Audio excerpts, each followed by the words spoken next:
무협 토크 주화인마 제 10경. 막힌 혈이 거꾸로 뚫리는 팟캐스트 무협 토크 주화인마 제 10경입니다. 드디어 10경입니다. 많이 했네. 10경 네. 했으면. 어떻게 뭐 10경을 맞이하여 뭐 야부님의 간단한 뭐 그동안의 소감과 각오 같은 거 한번 들어볼 수 있을까요? 뭐 저희가 김용 소설 중에서도 딱 앞에 그 영웅문 3부작을 네. 중심으로 하고 있는데 네. 뭐 그 사이에 사실 저희가 기대했던 것만큼 청취자분들도 많이 들어주시고 네. 또 광고도 들어왔고 그러니까요. 지금은 뭐 안 들어오지만 그래서 여러 가지로 좀 저희가 기대했던 거 이상의 성과가 있는 것 같아서 네. 저희가 원래 그냥 취미 생활식으로 저희끼리 즐기자고 시작한 방송이지만 그러니까요. 뭐 댓글도 많이 달아주시고 해서 기분이 좋습니다. 네. 저도 뭐 일단은 야부님과 거의 재미삼아 시작했는데 어느 순간부터는 제 일상에서 되게 중요한 일 중 하나가 돼버렸어요. 예. 저희 한 100경 할 수 있으려나? 백경은 모비딕이고요. 죄송합니다. 죄송합니다. 아이고 재밌네. 이사매님이 없으니까 이런 게 컨트롤이 안 됩니다. 그러니까. 이번 주도 이사매님을 못 모셔서.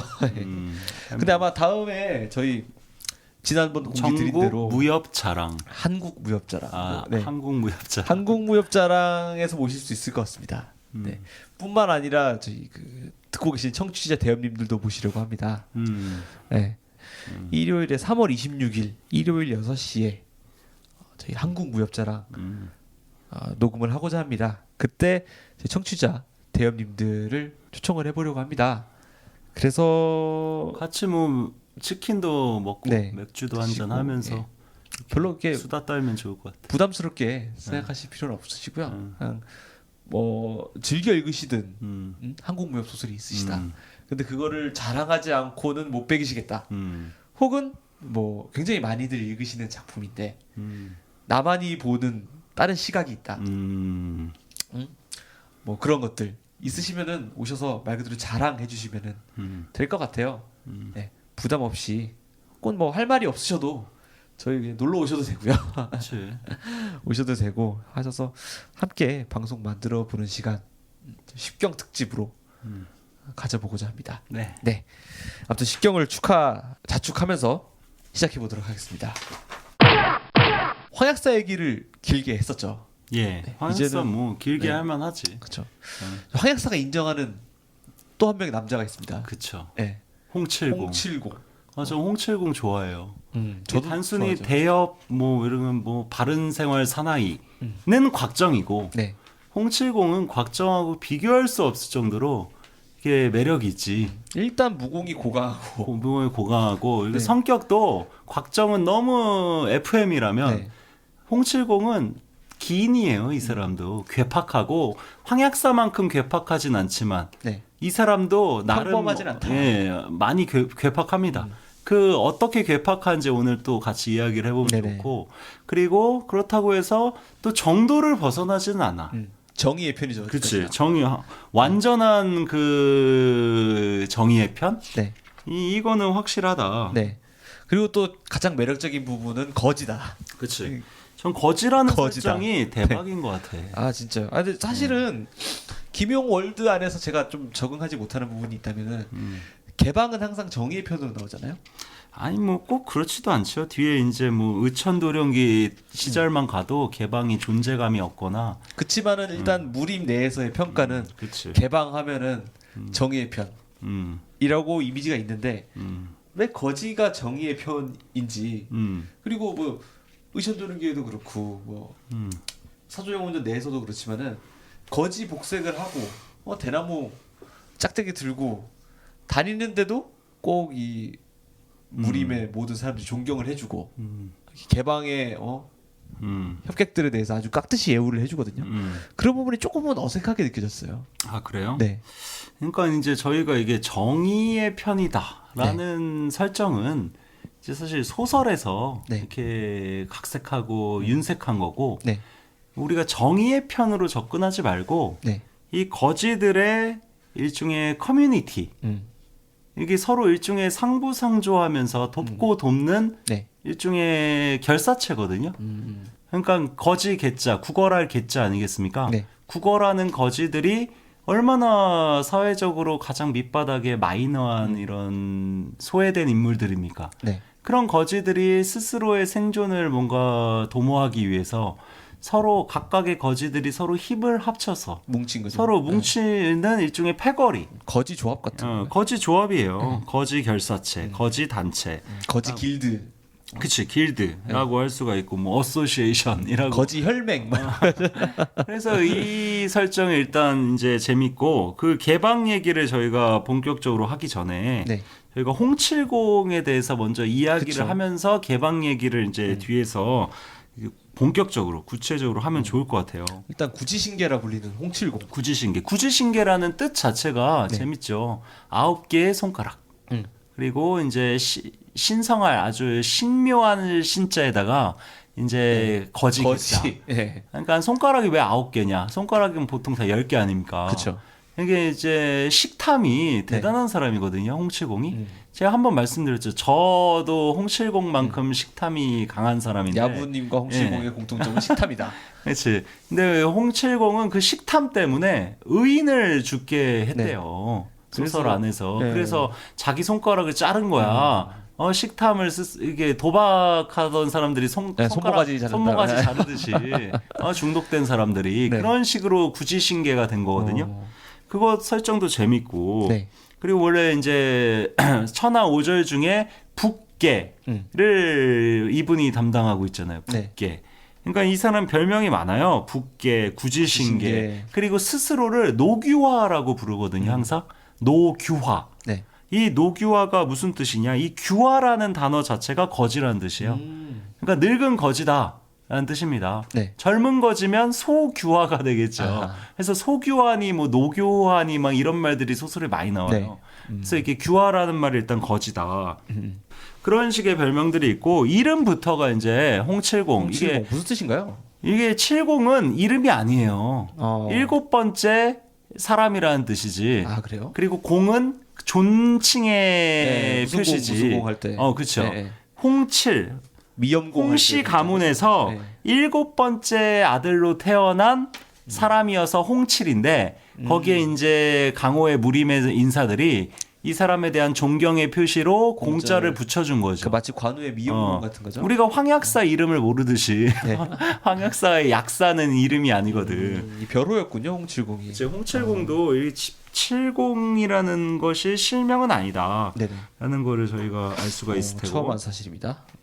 그래서 이 홍70이 이제 매력적인 이유는 예전에도 한번 저희 황약사 얘기할 때 한번 소개를 드렸는데 네. 홍70이 황용에게 황용이 다음 그 방주가 되지 않습니까? 그렇죠. 그 다음 방주가 되는 그 황용에게 이런 얘기를 하잖아요. 너가 방주가 되었다고 해서 타고난 천성까지 밟고 필요 없다. 까불고 싶을 땐 까불고 놀고 싶을 땐 노는 것이지. 우리 거지들은 아무 구속을 느끼지 않아 자유자재로 마음먹은 대로 하는 것이다. 만약 이것은 이래서 안 되고 저거는 또 저래서 안 된다면 차라리 관리가 되든지 부자가 되든지 하지. 무엇 때문에 거지가 되겠냐. 네. 이 말이 저는 너무 인상 깊어서 한 번 더 소개를 드리는 건데요. 이 관리가 되든지 부자가 되든지 왜 거지가 되겠느냐. 이 말은 진짜 기묘한 거예요. 네. 우리는 다 관리가 되고 싶고 부자가 되고 싶지. 다 공무원 되고 싶어서 열심히 하고 다 돈 부자 많이 되고 벌고 싶어서 싶지. 주식하고. 근데 홍70은 전제 자체가 우리랑 딱 반대야. 아니 자유롭게 살려고 거지하는 것이지. 뭐 무슨 이래선 되고 이래선 안 되고 저래선 안 되고 이런 말 들으면서 살 거면 차라리 뭐 관리가 돼서 그 공직자가 돼서 윗사람이 시키는 거 그냥 성실하게 따르면서 살든가 아니면 부자가 돼서 돈을 위해서는 뭐 무엇이든 하는 사람들 아닙니까? 네. 자유롭지 않은 사람들이 부자유한 사람들. 관리나 부자는 네. 부자유하다. 자유로운 자는 관리나 부자가 아닌 거지이다. 거지야말로 자유인이다. 이거를 좀 그럴싸하게 현대적으로 이렇게 번역해서 말씀드리면 무소유? 관리가 상징하는 게 국가잖아요. 네. 부자가 상징하는 게 자본이고. 그러니까 진짜 자유롭게 살려면 국가와 자본에 예속되지 않아야만 자유로울 수 있다. 라는 의미이기도 하거든요. 어디에도 귀속되지 않는 자유. 이게 바로 거지다. 가진 것도 없고 아무 권력도 없잖아. 그렇지만 무공이 있었죠. 070. 그렇지. 그러니까 무공이 있었어. 무공이 있지. 그러니까 존경받지. 라는 것을 다시 무공이 한번, 네. 있다고만 해서 존경받는 건 아니죠. 네. 무공은 수단이고 네. 이 사람은 그쵸. 협을 협한 마음이지. 실현하기 위한 수단으로서 무공 실력도 받쳐주니까 네. 사람들이 존경하는 거예요. 구양봉 존경하는 사람이 누가 있습니까? 없습니다. 무림에서. 예. 그런 점에서 무공이 꼭 뛰어나다고 해서 그런 건 아니지만 어쨌거나 이 강호의 어떤 자유로움 이런 네. 게 저는 되게 매혹적이에요. 왜냐면 이게 홍칠공이 식탐이 많아서 매일 황제 궁궐에 이렇게 침투에 들어가서 먹잖아요. 산의 진미 숨어가지고. 어주의 대들보에 막 숨어서 네. 석달을 막 훔쳐 먹었다는 이런 얘기들이 나오잖아요. 네. 이런 게 난 너무 멋있는 거야. 자유로운 삶이죠. 왜냐하면 황제의 권력이라는 것이 실제하거든요. 네. 근데 강호의 이런 무림 인사 중에 하나인 홍칠공은 황제 권력에 뭐 눈 하나 깜짝 안 하고 이게 진짜 멋있지 않습니까? 이런 네. 것들이 좀 재밌다. 뭐 저 생각에는 능력이 돼야 이것도 한다. 뭐 이런 걸로 기결이 되는 것 같은데 아무튼 네. 그치. 여러분들 뭐 현대를 살아가는 우리들은 여기 의미만 취하고 진짜 이렇게 살아서 능력도 네. 있어야 되지만 사실 능력이 있어도 황제 곽정 같은 경우 네. 나중에 홍칠공 이상의 능력이 생기지 그쵸. 않습니까? 예. 근데 곽정은 이 어주에 들어가서 대들보에 숨어 황제의 뭐 그럴 음식 수가 탐내지 없죠. 않거든요. 그러니까 이른바 세계에 대한 태도가 달라. 곽정과 네. 그 홍칠공은 홍칠공은 황제 권력을 우습게 보는 사람입니다. 네. 그러니까 가서 숨어서 이런 음식들을 탐하는 거지. 네. 황제 권력을 우습게 본다라는 그 태도가 저는 멋있다는 거죠. 그런 우습게 볼 만한 능력을 갖췄느냐 여부도 중요하지만 일단 그 네. 태도 자체가 우습게 본다. 곽정은 기본적으로 좀 그런 짓 할 위는 못 되죠. 곽정은. 권력에 대해서 곽정도 뭐 그렇게 막 권력 추종적인 인간은 전혀 아니지만 그래도 실제하는 권력을 막 이렇게 우습게 비웃거나 네. 막 냉소하거나 막 이런 타입은 아니지 않습니까? 충의지사라고 뭐 그치. 표현을 해야겠죠. 곽정은. 그래서 네. 아무튼 이 초반에서 곽정과 황용이 그 홍칠공을 만나는 장면이 되게 재밌는데 재밌어요. 음식을 뭐 해주면서 그래서 계속 꼬시잖아요. 황용 18장을 15장이나 배우지 않습니까? 네. 그런 장면들도 좀 재밌고 결국은 뒤에 가서 나머지 3장도 배우게 되지만 그치. 네. 그 전까지 15장까지 배우는 과정이 야부님 말씀해 주신 대로 되게 재밌어요. 처음에 홍실공을 만나게 된 계기도 음식이고 음식을 계속 대접하면서 이제 15장까지 배우고 그리고 나중에 황용은 이제 그 개방 방주가 되죠. 되면서 이른바 그 유명한 36로의 타구봉법 타구봉법을 배우지 않습니까? 타구봉법도 설정이 그 재밌어요. 부분도 재밌지. 개를 쫓아내는 때를 타자, 개구자. 개구자. 개를 때리는 봉법이다. 이 타구봉법도 좀 잠깐 말씀을 드리면 이 타구봉법 관련해서 재밌는 말들이 나오는데 처음에는 홍칠공이 그 황용에게 타구봉법을 가르쳐 준다 그러니까 황용이 아니 개를 누가 무서워한다고 이 정도 무공 가진 사람들이 네. 개를 때리는 봉법을 왜 배우냐고 그러면서 막 이렇게 따져요. 네. 그러니까 막 홍칠공이 가난한 거지들은 개를 무서워한다고. 거지가 몽둥이를 가지고 있지 않으면 개까지 자기를 업신여긴다. 네. 사회에서 가장 이렇게 뭔가 항상 천시되고 있는 사람들이 거지잖아요. 그러니까 가난하게 살아보지 않은 사람은 가난한 사람의 고충을 모른다라면서 가난한 거지들이 개를 무서워한다는 걸 계속 강조하거든요. 네네. 그러니까 황용이 아니 개를 만나면 발개지로 쫓으면 되지. 그러면 꼬리 감추고 꽁무니 뺀다. 네. 뭐 무슨 봉법까지 굳이 배우냐 그런 얘기를 하니까 홍칠공이 개 중에서도 너무 사나운 개는 발길로 찰 수도 없고 그때는 몽둥이로 때려야 된다라는 얘기를 하니까 황용이 문득 깨달아요. 아 그렇군요. 못된 사람도 사나운 개라고 할 수 있겠군요. 다시 말해 타구 봉법은 그 직역하면 개를 때리는 봉법이지만 실제로는 개 같은 인간, 개같이 싸납고 아주 개같이 이렇게 성격 더러운 물론 개 애견가들이 혹시 들으시면 예. 기분이 나빠질 수도 있는데 미리 양해를 드리고 소설에 나오는 얘기니까. 예. 네. 이 개는 일종의 메타포죠. 실제 개라기보다는 네. 그런 점에서 좀 양해를 부탁드리고 근데 애견 하시는 분들도 욕할 때는 개 쓰더라고요. 그러니까 개만도 못한 거죠. 사실 개는 훌륭하지 인품에 있어서. 이거는 좀 비껴나간 이야기이긴 한데 제가 지금 외상을 입었지 않습니까? 그렇죠. 지금 다리를 다쳐서 제가 목발 신세인데 저희 집 1층에 개가 살거든요. 목발을 짚고 올라오면은 꼭 그 개가 꼭 문 앞에서 짖어요. 근데 목발을 안 짖었을 때는 그냥 별 느낌이 없었거든요. 근데 목발을 짚고 올라가는데 그 개가 짖으면 그렇게 서럽더라고요 저는. 저 걷기도 했는데 왜 너까지 짖어대니? 목발 봉법을 한번 개발해보는 걸로. 이 개를 때린다라는 설정이 이게 재밌는 게 제가 예전에 혹시 노신 선생 얘기를 한번 한 적이 있었잖아요. 한 적이 있으셨죠? 노신이 이 개에 관한 이 메타포를 사실 이게 아주 많은 사람들한테 널리 알린 사람이기도 합니다. 네. 개를 때린다라는 메타포. 실제 개를 때리는 게 아니라 네. 그 노신 선생의 글 중에 그 페어플레이는 뒤로 미루어야 한다라는 그 산문 작품이 있어요.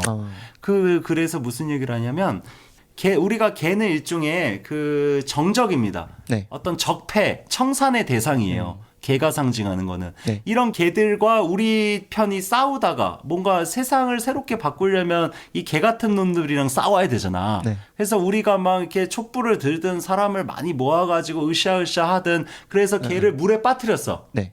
그러면 우리가 일시적으로 이긴 거잖아요. 그렇죠. 개는 약간 밀린 거고. 네. 그랬을 때 개 같은 상대편이 물에 빠졌다고 해서 동정을 베풀어서는 안 된다. 이게 노신 선생의 주장이에요. 물에 빠진 개는 어떻게 해야 되냐? 동정을 베풀거나 구해주거나 이 정도면 이제 됐다 하면서 이제 고만 개를 공격하자가 아니라 물에 빠진 개일수록 더 때려야 한다. 이게 노신 선생의 주장이야. 왜요? 그러니까 청산의 대상은 그냥 박멸을 시켜야 된다는 얘기지. 강경하신 동정을 베풀어서는 안 된다. 봐주자는 없다는 거죠. 예. 봐주는 게 그래도 인지상정 아닌가? 라는 생각에 대해서 반대하는 거죠. 노신 선생의 의견에 의하면. 그치. 그러니까 그런 식으로 이렇게 개를 때린다라는 행위가 노신 선생부터 네. 뭔가 이렇게 거대한 이런 강적들을 우리가 어떤 식으로 제압해야 할 것이냐에 네. 대한 고민들이 이 개라는 메타포로 이렇게 이어지다가 네. 김용 선생도 당연히 그런 거를 참조 의식을 안 했을 리가 없다. 이게 워낙 유명한 구절이어서. 그것도 지난 시간에 말씀한 바와 같이 또 김용 선생이 노신을 굉장히 존경하기도 했고. 네. 그래서 이 타구봉법이라는 네. 그 봉법이 되게 재밌어요. 그래서 또 재밌는 설정은 이 타구봉법이라는 것 자체가 되게 부드러운 봉법이라고 할 수가 있거든요. 네.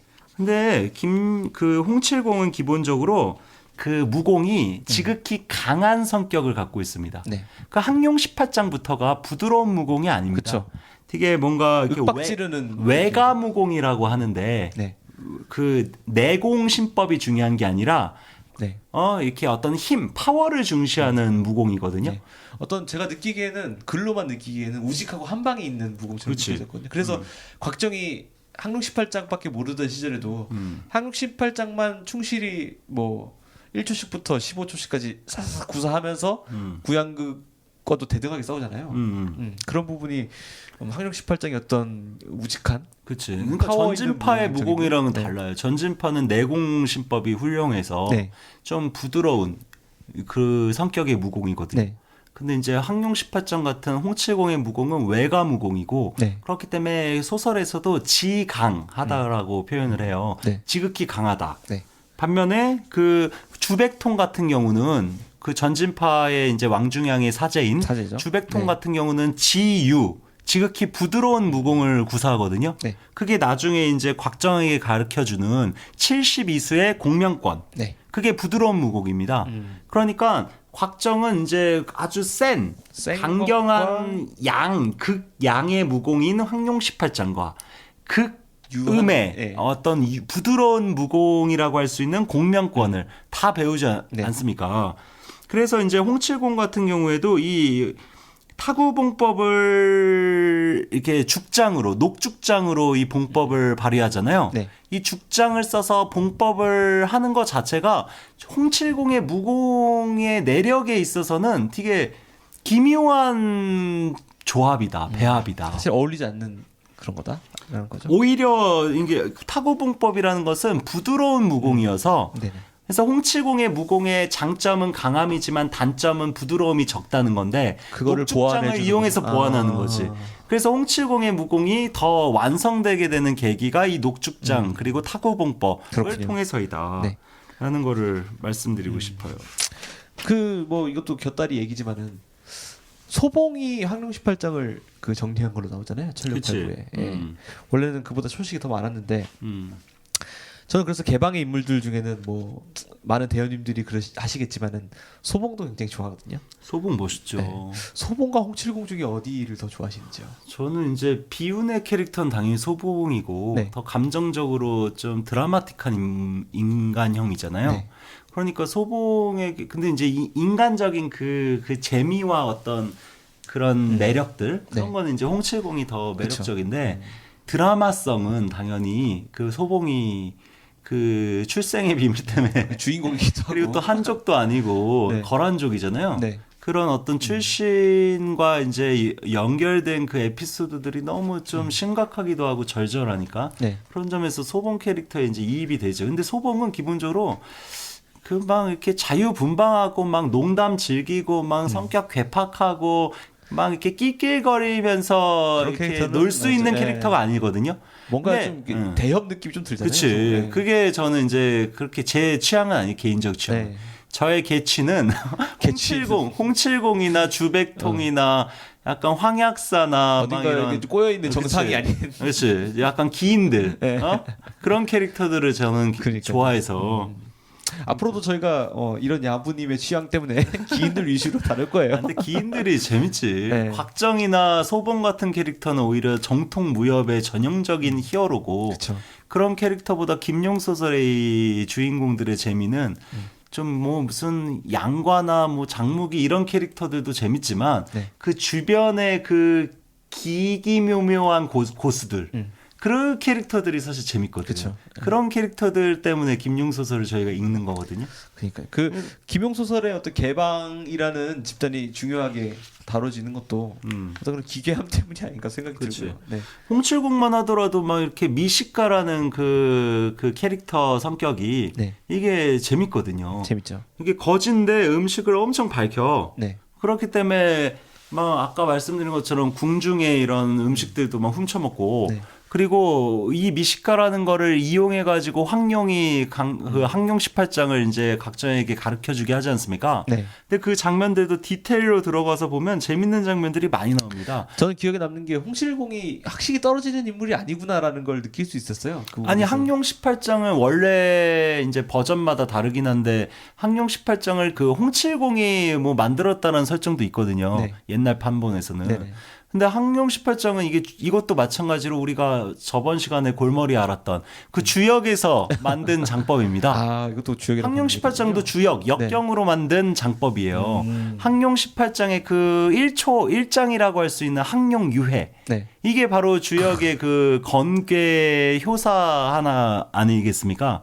황룡, 높이 날아오르는 용에게는 유회, 후회가 있다.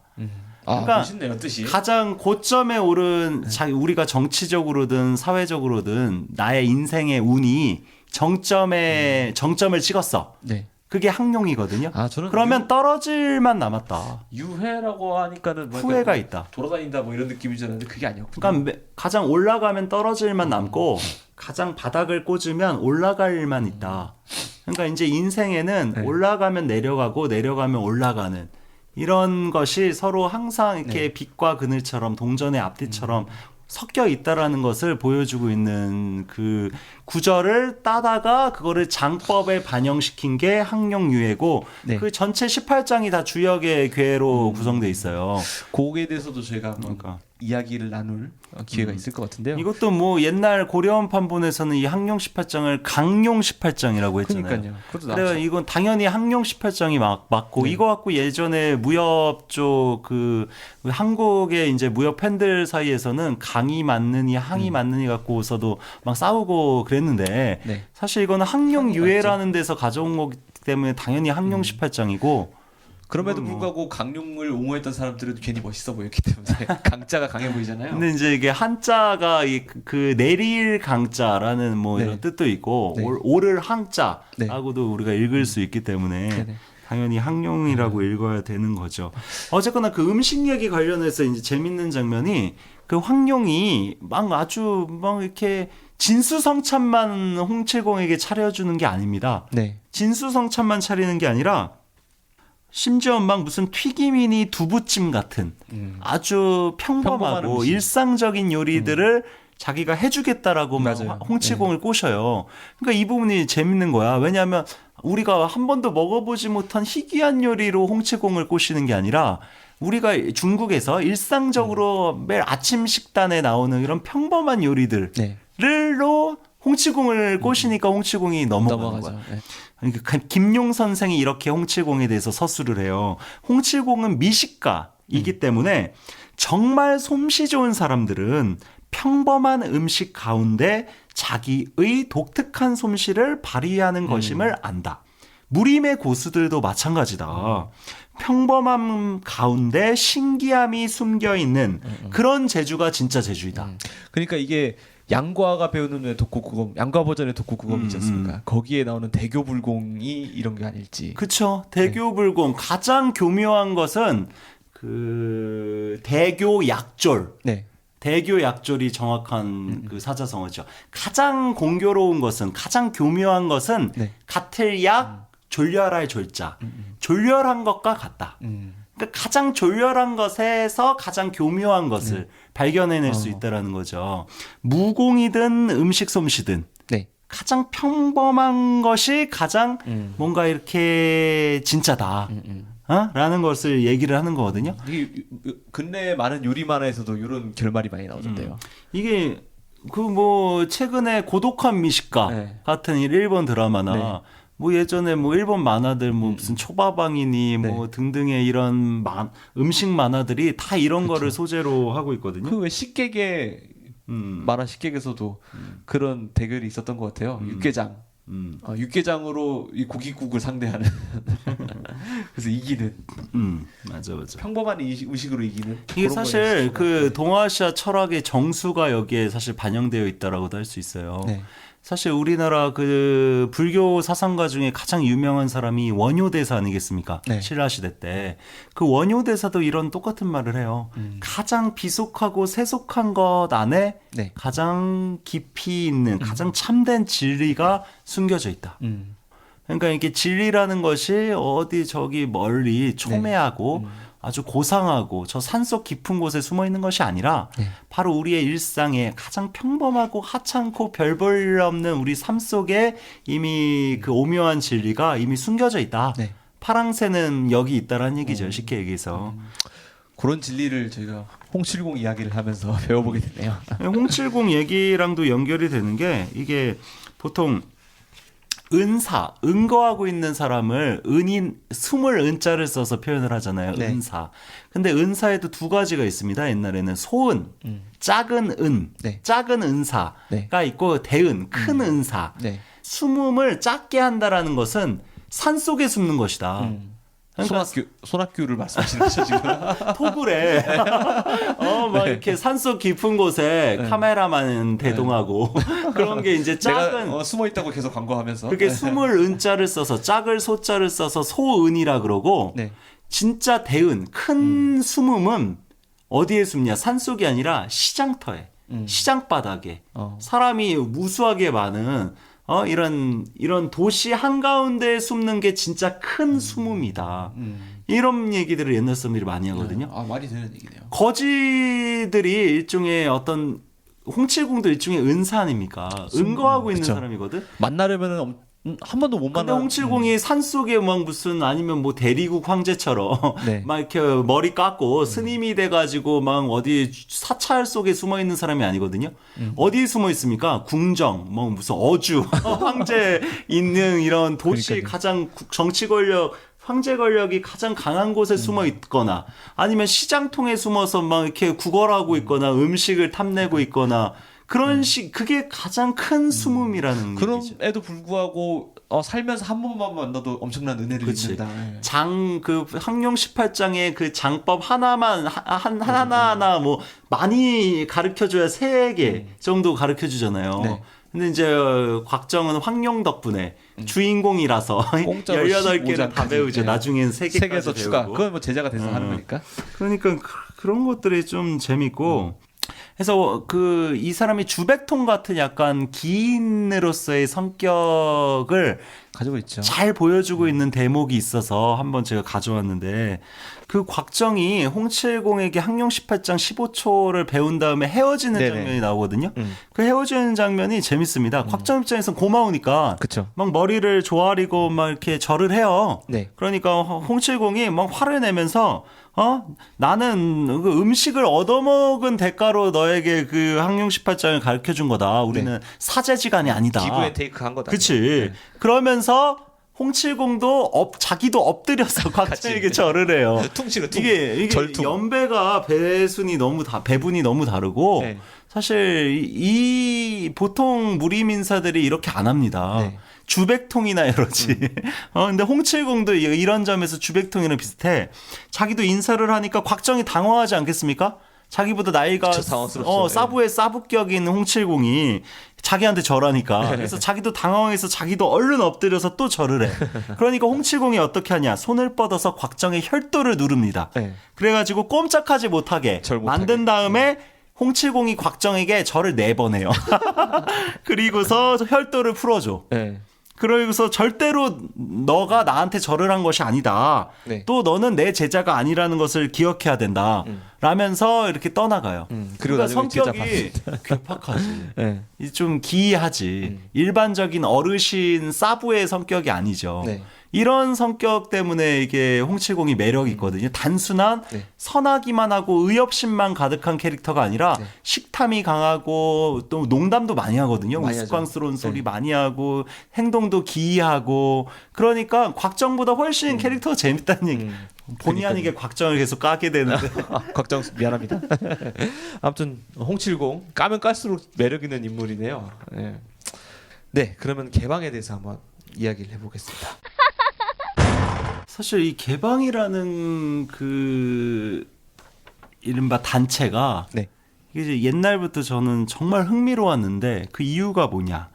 이게 일종의 결사체라는 겁니다. 서로 돕고 돕는 결사체라는 뜻이에요. 이 방이라는 글자 자체가 네. 돌방, 네. 서로 돕고 돕는 단체라는 뜻이거든요. 네. 사실 사회적으로 힘이 강한 사람은 결사체가 사실 필요가 없어요. 네. 혼자 막 이렇게 황약사처럼 초절대 고수야. 그럼 혼자 놀죠. 그냥 혼자 노는 게 자유롭고 더 좋지 않습니까? 네. 근데 힘이 약해 내가. 가진 것도 없고 막 무식해. 네. 막 이렇게 천의 고아야. 근데 이 세상을 이 험한 무림을 강호를 살아나가려면 나 같은 사람들을 많이 모아가지고 서로 돕고 도와야지 우리가 구박받지 않고 우리가 힘을 모아서 뭔가 이 세상을 이렇게 그래도 이렇게 어깨 피고 살아나갈 수가 있다는 겁니다. 정어리 같은 거죠. 정어리. 그런 점에서 방은 약자들의 결사체라는 거죠.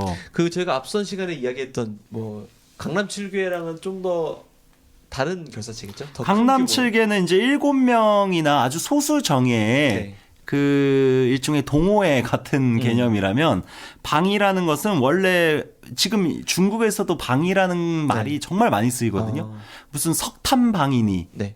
석탄 관련한 이런 어떤 커뮤니티, 석유방이니, 상하이방이니, 상하이라는 지역 출신의 정치가들 그룹이라거나 네. 이런 식으로 일종의 어떤 지역에 기반하거나 직업, 네. 직종에 기반한 일종의 결사체를 지금도 중국에서 방이라고 해서 엄청 많이 써요. 그래서 이제 이게 방이라는 거는 원래 그 옛날에 대운하 시절에 중국의 남북을 가르는 수나라 때 그때 네. 그 대운하 시절에 배에 이제 쌀과 소금 같은 거를 운반하던 뱃사람들의 비밀 결사체에서 시작됩니다. 그게 이제 방이야. 네네. 그게 나중에 후대 태평천국의 난해까지 이어지는 거거든요. 게다가 요즘 홍콩이나 이런 우리 옛날 그 암흑가 배경으로 한 홍콩 느와르 영화 보면 그쵸. 방 많이 나와요. 방이라는 게 기본적으로 그 암흑가나 마피아들의 그 커뮤니티를 가리키는 거예요. 그러니까 이탈리아에 마피아가 있다면 우리에게는 방, 정확하게는 청방이라고 하거든요. 네. 맑을 청자 써서. 네네. 중국의 마피아, 네. 갱 조직을 우리가 청방이라고 합니다. 네. 청방의 방자가 이 방자예요. 원래는 이제 뱃사람들의 결사체지만 네. 나중에는 정치적 결사체 혹은 뭐 이런 어떤 갱들의 조폭들의 결사체 뭐 이런 식으로 사용되는 약간 거죠. 프리메이슨 같은 느낌. 비밀 결사체니까. 네. 게다가 개방 같은 경우는 거지들의 결사체 아닙니까? 네. 거지들은 되게 독특한 이런 그 계급, 독특한 계층이라고 할 수가 있는 게 네. 가진 게 쥐뿔도 없지만 가난하고 힘든 그 어려운 난세일수록 네. 가장 많은 숫자의 거지들이 탄생하거든요. 새를 불리기 좋으시죠. 그치. 난세일수록 거지들이 늘어난다. 그 거지들 사실 전국 곳곳에 전 세계 어려운 시대일수록 네. 거지가 없는 곳이 어디 있겠습니까? 늘어나겠죠. 아무리 잘 모든 사는 곳에 다 곳이라도, 거지가 네. 있어요. 아무리 잘 사는 근데 곳이라도. 그 거지들이 지금 현대 한국처럼 이렇게 모리알처럼 흩어지고 서로 아무런 네트워크나 연대가 이루어지지 않는 식으로 각자 고립되면 막 그 골방에서 아무런 힘도 독방에서 혼자 이렇게 늙어 죽거나 구걸하다가 진짜 유치소에 갇히거나 서울역 앞에서 노숙하거나 이런 식으로 전락하겠지만 네. 만약에 상상을 해봅시다. 전 세계 모든 가난한 사람들이 서로 네트워크를 만들어 서로 어떤 조직에 다 비밀 조직에 가입해 네. 전 세계 모든 가난한 사람들이 그 엄청난 규모의 이런 네트워크 혁명 어떤 결사체가 만들어지는 거 아니겠어요? 그렇겠죠. 게다가 사람이 일단 방대하고 네. 그리고 없는 지역이 없고 조직을 갖추고 있게 되면 그 각각의 방대한 인원이 모든 곳에 있으니까 그게 정보망으로 또 연결이 됩니다. 네. 일종의 정보력이 짱이다. 개방이 그래서 정보망으로서의 네트워크를 갖춘 중세 동아시아의 가장 유력한 일종의 정보 네트워크라고도 할 수 있는 게 개방이에요. 그 역할은 비단 기병 소설뿐만 아니라 다른 뭐 많이 쓰지, 엄청 개방이라는 많이 쓰죠. 키워드가. 개방은 뭔가 개방하면은 정보력. 그래서 보통 구파일방이라고 네. 하지 않습니까? 무림을. 그래서 개방을 껴주잖아요. 일방으로. 그 일방이 네. 개방이잖아. 구파 일방에서 구파의 소속은 다 달라지는데 그치. 방은 항상 개방이야. 그렇지. 개방은 이렇게 대체 불가능한 거예요. 네. 우리가 거지라고 얘기하지만 가장 하층의 민중들을 얘기하는 거 아니겠습니까? 그렇죠. 가장 하층 민중들의 자발적 결사체다. 이런 게 일단 제가 말씀드리고 싶은 거고 네네. 사실 이 소설에도 이 개방에 대한 설명이 아주 구체적으로 나오진 않지만 간간히 김용 선생이 이런 홍칠공이나 여러 사람들의 대사를 통해서 말을 해요. 어떻게 네. 얘기하냐. 홍칠공이 이런 말을 합니다. 북쪽의 백성들은 대금국, 금나라가 관장하고 네. 남쪽의 백성들은 대송왕, 송나라 왕이 관장하지만 네. 천하의 거지들로 말할 것 같으면 남북을 막론하고 모두 칠공께서 홍칠공이 다 관장한다. 거지왕이다. 거지왕이다. 무장원 소가라가 갑자기 생각나네. 김춘삼 씨가 생각나. 아무튼. 그러니까 이게 이 시대는 금나라와 송나라 간의 이런 정치적 그 갈등이 되게 심했잖아요. 네. 국가 간의 민족 간의 이런 대립이 되게 심했던 시기인데 네. 외적인 금나라와 한족인 송나라 사이에. 그런데 거지들에게 있어서는 이게 무슨 금나라냐 송나라냐 보다 네. 같은 거지라는 유대감이 네. 더 중요한 것이고 그렇죠. 그 거지라는 유대감 속에서 금나라 조정의 명령도 받지 않고 송나라 우리 한족 왕조인 송나라 임금의 명령도 받지 않고 오로지 홍칠공 개방 방주인 네. 홍칠공의 명령만 받는다는 거야. 그러니까 이게 개방이라는 것이 국가 권력과 일정하게 결을 달리하고 있다라는 걸 우리가 알 수 있다는 얘기입니다. 그런 어두운 네트워크의 그치. 수장이었다 홍실군. 그치. 그리고 그런 것이죠. 일종의 국가와 다른 영역의 네트워크 결사체라고 할 수가 있죠. 그럼에도 불구하고 이제 의와 협을 숭상한다는. 왜냐하면 이 개방 방규, 네. 개방의 그 규칙, 규약이라고 할 수 있는 것 안에 네. 사람을 구해주는 것이 가장 첫 조항으로 들어가 있거든. 서로 돕고 돕는 거는 기본이고 네. 그 거지들이 사람을 왜 도와주냐? 누구라도 거지가 될 수 있고 누구라도 개방의 이런 그 동료가 될 수 있는 거 아니겠습니까? 왜냐하면 거지가 되는 게 되고 싶어서 거지 된 사람이 누가 있어? 없죠. 다 세상 살기 어렵고 막 네. 황제들이 막 부자들이 백성들 핍박하니까 우리가 양민에서 농사 짓다가 거지가 되는 거거든요. 네네. 그러니까 당연히 국가 권력이나 부당하게 부를 그 모은 사람들에 대한 반감을 갖고 있는 사람들이야. 그렇게 생각하니까 좀 의적이랑도 연관이. 그렇지 되네요. 연결되죠. 의적 같은 일종의 사람들. 의협단이라고도 할 수가 네. 있는 겁니다. 가난한 민중들이 모여서 의협 결사체를 만드는 거죠. 그리고 더군다나 그 가난은 어떤 구조적인 가난이잖아요. 그치. 개인의 능력이 못 돼서라기보다는 어떤 금나라의 침략이라든지 뭐 이런 걸로 인해서 발생한 실업자들이니까. 그래서 서로 돕고 돕는 상호 부조적인 네트워크이면서 동시에 어떤 국가 흥망에 네. 이런 거시적인 정치적 사안에 대해서도 촉을 세우고 있는 이런 그 집단이라고 할 수가 있죠. 어떻게 보면 그 동학이랑도 좀 비슷하게 느껴지죠. 동학이랑 비슷합니다.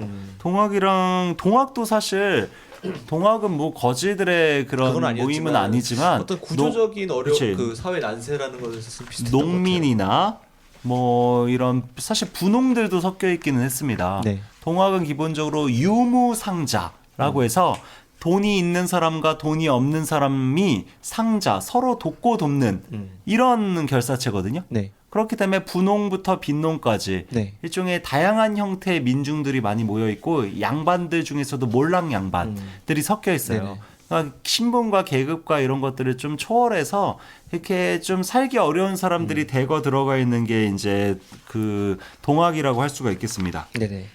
근데 동학 같은 경우에는 사실 이 개방이랑 근본적인 차이가 있어요. 어떤 차이인가요? 개방은 사실 070을 비롯해서 거지들이 어떤 국가 전복을 꾀하거나 새로운 왕조를 우리가 만들어 버리자거나 아니면 아예 새로운 어떤 이런 사회 질서를 우리가 구축하자거나 네. 이런 정치적 야심이 없습니다. 그런 그냥 서로 돕고 도우면서 네. 어떤 그 외적이 침략하면 이렇게 나서서 싸우기도 하고 네. 하지만 급진적인 어떤 사회를 완전히 뒤바꾸겠다라는 이런 아니면 민중 어떤 혁명으로 이렇게 전개되거나 그러지 않거든요. 일단 070이 혁명가가 아니에요. 1차 목표는 먹고 살자인 거죠, 이 사람들. 그러면서 서로 돕고 돕는 네. 이런 거. 근데 동학 같은 경우는 동학 혁명이라고 우리가 하지 않습니까? 세상을 뒤집어 버리고 하보 싶어 농민 했던. 전쟁을 통해 가지고 막 무슨 일본군한테 이렇게 외세인 일본군한테 깨져서 네. 소멸되기는 하지만 일종의 조선 조정하고 관군을 상대로 파죽지세로 우리가 관군을 상대로 이긴 게 동학입니다. 그쵸. 그런 점에서 정치적으로 매우 급진적이다. 네. 그러면서도 동시에 그 상호 부조적 네트워크로서의 그 가장 중요한 결사체로서의 특징은 동학도 똑같이 공유하고 있습니다. 네. 동학의 경우에도 일종의 개방과 비슷하게 어떤 시스템을 갖추고 있어요. 일종의 가장 작은 마을 규모 단위에서의 커뮤니티. 네. 이거를 이제 접이라고 그러거든요. 네. 접할 접자, 접속하다 할 때 접자. 그 가장 기층의 커뮤니티인 접들이 모여가지고 포를 이루고 네. 그러면서 포가 다시 이제 그 교주라고 할 수 있는 최재우나 네네. 그 해왈 같은 최시영으로까지 이어지는 일종의 수직적인 피라미드적 어떤 이런 의사 그 소통 과정을 갖고 있어요. 말 그대로 조직이네요. 조직이지. 네. 전체적인 어떤 이런 점조직들이 이렇게 네. 유기적으로 연결된 네트워크인데 재미난 거는 그 각각의 점조직들이 자율적이야. 자율적이면서 연대 네트워크로 망으로 연결되어 있는 거야. 굉장히 유기적인 점조직이겠군요. 그러니까 포의 접은 접이 모여서 포를 이루거든요. 네. 포의 지위를 받으면서도 상대적으로 그 독자성, 자율성을 유지하고 있는 게 또 동학의 네트워크의 네네. 특징이라고 할 수가 있습니다. 이렇게 쉽게 얘기해서 방이든 동학이든 일종의 자율적이고 상호 부조적인 유기적 네트워크라고 할 수 있는 조직이에요. 이런 것들이 좀 재밌다. 게다가 개방은 종교성이 없거든요. 네. 영성이라고 할 수 있는 부분들이 없지만, 근데 동학 같은 경우는 영성, 협도 협이지만 영성적인 그쵸. 거, 종교적인 거. 예. 천주, 하늘님, 네. 하느님이라는 존재가 기본의 가장 중요한 축을 차지하고 있다라는 점에서 비슷하다. 네네. 그러면서도 둘 다 일정하게 그 교주가 중요하고 네. 그 교주를 중심으로 약간 좀 피라미드적으로 예. 되어 있다라는 점은 요즘 비슷하다. 시대의 맥락에서 생각해 보면 약간 한계라고 할 수가 있죠. 사실 홍칠공의 그 발언권이 되게 세거든요. 그러니까요. 그러니까 이게 방주가 되게 중요하다. 네. 그리고 방주를 또 민중들이 선출하는 게 아닙니다. 그러니까 뽑아서 이제 이 사람이다 하면 다 같이 침 그치. 뱉고. 예. 그렇지. 거지들이 민주적으로 선출하는 게 아니란 얘기죠. 방주라는 게. 네. 그런 점에서 민주성은 좀 떨어지지만 그 개방이라는 것이 동학과 또 마찬가지로 그 안에 내부에 또 분열과 분파들이 있어요. 네. 사실 그 개방에서 홍칠공이 처음에 등장할 때 그 더러운 옷을 입고 있지 않아요. 네. 처음에 등장했을 때는 누더기 옷을 입고는 있는데 깨끗한 천으로 된 누더기 옷을 입고 있었거든요. 홍칠공이. 그게 왜 그러냐? 그 옷은 정의파, 깨끗할 정자에 옷 의자. 정의파의 복식을 방주인 홍칠공이 하고 있었던 거죠. 제 기억이 잘 안 나는데 그거는 깨끗한 옷을 입자파였던 건가요? 깨끗한 옷을 입자파와 더러운 옷을 입는 파로 구분돼 있거든요. 우리가 개방이. 비록 거지지만은 좀 깨끗하게 입자. 아니면 우린 거지 본연의 모습으로 더럽게 입자 파로 나눠져 있던 거군요. 그러니까 파가 두 개가 있습니다. 그 정의파는 이제 거지 옷을 입기는 있는데 네. 진짜 거지처럼 구걸하거나 막 진짜 더러운 누더기 옷을 입고 있는 게 아니라 그냥 원래 강호의 호걸들 중에 네. 개방의 어떤 의협심에 반해가지고 그 개방의 제자로 들어온 친구들이 정의파예요. 네. 그러니까 이 사람들은 구걸하지 않아. 돈 많은 사람들도 있어요. 그리고 막 집도 있어. 정의파는 부인도 있고 거짓스럽지 않은 거짓스럽지 않은 개방. 오로지 그 의협 구성원. 정신만 그치. 높이 사서 걔네들이 정의파고 진짜 구걸을 하고 진짜 개방의 규율을 네네. 엄격히 준수하는 정말 누더기 거지 같은 꼴로 진짜 거지처럼이 아니라 진짜 거지인 성골 사람들 성골 거지. 그 사람들은 오이파라고 그럽니다. 근데 홍칠공이 방주로 있던 시대에는 정의파가 더 셌어요. 힘이. 네. 파벌이. 정파적인 힘이 더 셌다. 네. 오이파는 노유가 한 명밖에 없었어요. 오유파는. 노유각이라고 하면은 장로죠, 장로. 장로. 그 나중에 노유각이 황용 다음에 방주가 되잖아요. 네. 이 사람이 이제 무공은 후달리지만 네. 어떤 대협의 풍모를 갖고 있는 의협심이 충만한 네. 사람이거든요. 반면에 그 나머지 오이파, 개방의 그 4대 장로 중에 나머지 3명이 다 정의파라고 할 수가 있는데 그 정의파는 좀 또라이들이 있어요. 그 대표적인 사람이 팽장로. 혹시 기억하세요? 기억하죠. 완전 개 쓰레기 나쁜 놈이잖아. 팽장로에 대해서도 이렇게 다뤄달라는 의견을 제가 종종 들었는데. 그러니까 팽장로가 이게 여기서 짧게만 말씀을 드리면 팽장로가 사실 섭심술 기억하세요? 섭심술로 네. 곽정과 이제 황용을 이제 붙잡은 사람 아닙니까? 네네. 일종의 뭔가 뭐 이렇게 이혼 대법이라고도 하는데 나중에 역으로 그 황용에게 당하죠. 네. 그러니까 뭔가 사람을 이렇게 최면을 걸어가지고 사람을 홀리는 그 무술을 가리키죠. 네. 이제 이 섭심술을 쓰는 되게 간악한 인물이에요. 나중에 개방 배신하고 막 심지어 막 그 진남금 네. 양과의 엄마를 강간하려고 했던 사람이 또 이 팽장로 아닙니까? 저 구판에서 등장했던. 나중에는 이제 곽정이 기르는 수리한테 네. 이게 눈을 쪼이고 머리 가죽도 이렇게 잃고 막 온갖 순환을 당하는데 이 사람이 진짜 나쁜 놈이야. 신조염려에서는 몽골군에 투항한 사람 아닙니까? 맞아요. 네. 그래서 팽장로가 개방의 그 장로면 가장 고위직인데 네. 개방의 인사들 중에서도 개쓰레기 같은 인간이 있다는 걸 전형적으로 보여주고 있는 캐릭터죠. 홍칠공 같은 사람도 있지만 팽장로 같은 사람도 그쵸. 있다. 뭐 사람들이 모이는 조직이다 보니. 네. 이 사람이 나중에 북파 개방을 만들려고 하거든요. 네. 북파? 아무래도 남쪽에는 이제 홍칠공을 위주로 한 그 네. 개방이 강하니까 그 금나라가 다스리고 있는 북쪽 지역에서 새로운 방식의 개방을 만들려고 합니다. 네. 일종의 내분이 일어나는 거죠. 그것처럼 동학도 똑같이 네. 북쪽과 남쪽에서 다른 형태의 조직이 만들어져요. 아, 동학도 분열. 동학 안에서도 북접이 있고 남접이 있습니다. 그러니까 이게 다 패턴이야. 비슷비슷해. 같은 교단 안에서도 항상 이렇게 분열이 생기고 그러니까요. 파벌이 생기고 그렇다. 동학도 그렇고 개방도 그렇고. 이게 뭐 오늘날도 그러잖아요. 뭐 저희 조선시대 붕당도 그렇고 그렇지. 이게 뭔가 모이면은 서로 편을 가르고 싸우게 되는 게 사람인가 봐요. 그러니까 네. 말이야. 그래서 네. 그래서 한번 생각해 보면 이 개방이나 동학이나 기본적으로 좀 약간 아까 제가 자율적이면서도 유기적이라고 말씀드리긴 했지만 네. 기본적으로 그 교주를 우리가 민주적으로 선출하는 것도 아니고 네. 교주의 명령을 아래에서 약간 상명하복식으로 네. 이렇게 무조건 들어야 되는 좀 위계적인 구조를 갖고 있거든요. 네. 그런 점에서 사실 중세는 뭐 어쨌는지 몰라도 지금의 우리 시대의 맥락에서는 이게 꼭 아주 완전히 긍정적인 모델은 아니다. 그렇죠. 그러니까 상호 부조적인 결사체이자 네트워크는 좋은 거지만 우리 시대는 그런 게 아예 없지 않습니까? 네. 하지만 그 위계적인 어떤- 모델은 좀 별로다. 네. 그러니까 요즘 시대도 시민운동이나 전국 단위에서의 이런 그 네트워크들이 여러 개가 있잖아요. 있죠.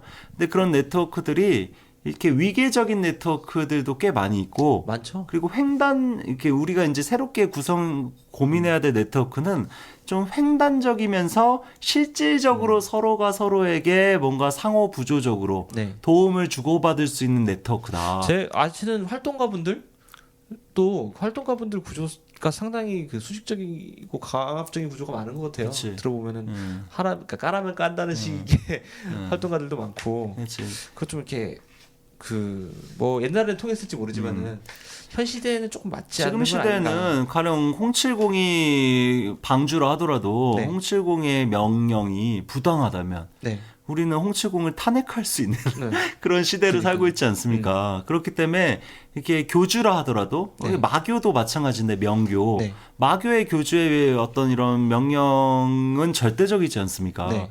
그거는 요즘 시대는 안 맞는다. 하지만 그렇다고 해서 모두가 막 이렇게 다 마음껏 무엇이든 할 수 있는 거라면 통합적인 이런 유기성이 배가 산으로 가겠죠. 그러면. 사라지겠지. 네. 의사결정이 그러니까 안 되겠죠. 어떻게 적절하게 자율적이면서 서로 유기적인 관계를 만들어낼 것이냐. 네. 이게 사실 요즘 시대의 가장 중요한 어떤 화두일 수도 있다는 네. 얘기죠. 아무튼 개방의 홍칠공 이야기부터 시작해가지고 뭐 어떤 현대 사회의 조직론까지 이야기를 해본. 그래서 저는 이 상호 부조를 한다라는 것이 너무 좀 매력적이에요. 네. 거지들이 서로 약한 거지들이 서로 돕고 돕는다.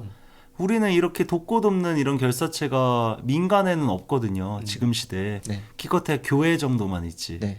그러니까 이제 일종의 저희들이 계속 국가나 어떤 기업에 취직을 하거나 아니면 국가의 공공부조를 통해서 우리의 곤란함을 해결하려고 투표도 하고 정치적 운동도 하고 그러지만 네. 그것과 별개로 시민사회 안에서도 서로를 서로끼리 마을 단위에서 네. 어떤 직종 단위에서 어떤 이런 계층별로 서로 돕고 도울 수 있는 이런 개방 같은 결사체가 있으면 네. 그게 사실 시민사회의 어떤 힘을 더 키울 수 있는 네. 이런 좋은 역할을 하지 않겠냐 이런 말씀이죠. 네. 저희는 개방을 만들기에는 팟캐스트 제작의 부푼관계로 개방을 만들어 주실 대여분들을 꼭 찾고 싶습니다. 네. 오늘 이렇게 개방 얘기하면서 역사적인 십경 마치겠고요. 다음 시간에 저희는 한국 무협자랑이라는 특집 편성으로 찾아뵙도록 하겠습니다. 그때 나와주실 거죠, 여러분님? 예, 나와야죠. 어떤 작품을 지금 생각하고 계세요? 저는 뭐 그때 말씀하셨던 대도. 저는 좌백 네. 선생의 네. 작품을 한번 이야기 나눠볼까. 다음 시간 자랑을 기대하고 있겠습니다. 저는 다음 시간에 확실한 진행자로만 그냥 임하도록 하겠고요. 네, 아무튼 그 많은 대형님들 다음 시간도 많이 관심 가져주시고요. 다음 시간에 뵙도록 하겠습니다. 여분님 네. 감사합니다. 감사합니다. 네, 존명. 본 방송은 인문예술 공유지 물레단, 전산실의 청개구리, 그리고 북극곰 사운드 및 많은 동료 뮤지션들의 도움으로 제작되었습니다.